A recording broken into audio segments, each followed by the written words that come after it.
கொழும்புல நடந்திருக்கக்கூடிய ஒரு அதிர்ச்சி தரக்கூடிய ஒரு முக்கியமான ஒரு செய்தி ஒன்று தான் இப்ப நான் உங்களோட ஷேர் பண்ண போறேன். என்ன அந்த செய்தி அப்படின்னு சொன்னா, அதாவது ஒரு ஹோட்டல்ல தங்கியிருக்கக்கூடிய ஒரு நெதர்லாந்தைச் சேர்ந்த பெண் ஒருவருடைய பணப்பையில இருந்து, அந்த ஹோட்டல்ல வேலை செய்யக்கூடிய ஊழியர் ஒருவர் பணத்தை திருடியிருக்கக்கூடிய ஒரு சம்பவம் தான் வந்து இப்ப டாக் ஆஃப் த டவுனா இருக்குது. எங்க நடந்திருக்கு அப்படின்னு சொன்னா, கொழும்புல நடந்திருக்கக்கூடிய இந்த இன்சிடென்ட் வந்து 11ஆம் தேதி நடந்திருக்குது. 11ஆம் தேதி தான் இந்த ஊழியர் வந்து அவங்களோட பணப்பையில இருந்து காச திருடி இருக்கிறாரு. ஆனாலும் அது 13ஆம் தேதி தான் கொழும்பு கோட்டை போலீஸ் நிலையத்தில் முறைப்பாடு செய்யப்பட்டிருக்கிறதாக சொல்லப்பட்டிருக்கிறது. அதாவது இலங்கை பெறுமதியில் வந்து 3,30,000 பெறுமதியான அந்த திர்ஹாம் மற்றும் யூரோக்கள் வந்து அவங்களுடைய பணப்பையில் இருந்ததாகவும் அதை காணவில்லை அப்படின்னு சொல்கிறதாகவும் அதுக்கு பிறகுதான் மேற்கொண்ட விசாரணைகளின் அடிப்படையில் இவர் தான் அதை திருடி இருக்கக்கூடும் அப்படின்ற சந்தேகத்தின் அடிப்படையில் செக் பண்ணி பார்த்ததில் இவர் தான் அதை திருடி இருக்கிறார் அப்படின்னு சொல்லியும் கூறப்பட்டிருக்கிறது.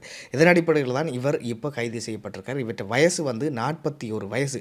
41 வயசு மதிக்கத்தக்க இந்த ஹோட்டல் ஊழியர் தான் வந்து இந்த நெதர்லாந்திலிருந்து வருகை தந்த பெண்ணினுடைய பணப்பையில் இருந்து இந்த பணத்தை திருடி இருக்கிறார் அப்படின்னு சொல்லி இப்போ வந்து கொழும்பு கோட்டை போலீசாரால் வந்து இவர் கைது செய்யப்பட்டிருக்கிறார் அப்படின்னு சொல்லி சொல்லப்பட்டிருக்கிறது.